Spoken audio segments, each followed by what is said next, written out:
הרב, תגיד לי, מה הדרך הנכונה לתקן אמון בין אנשים אחרי שהוא נשבר?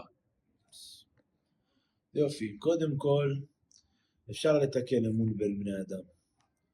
למה? כי כמו שאנחנו עושים חטאים וחוטאים לקדוש ברוך הוא ועושים מעשים לא טובים ומבקשים ממנו סליחה, אז הקדוש ברוך הוא מאמין לנו שאנחנו באמת נשתנה. אותו דבר גם צריך להיות בין בני אדם.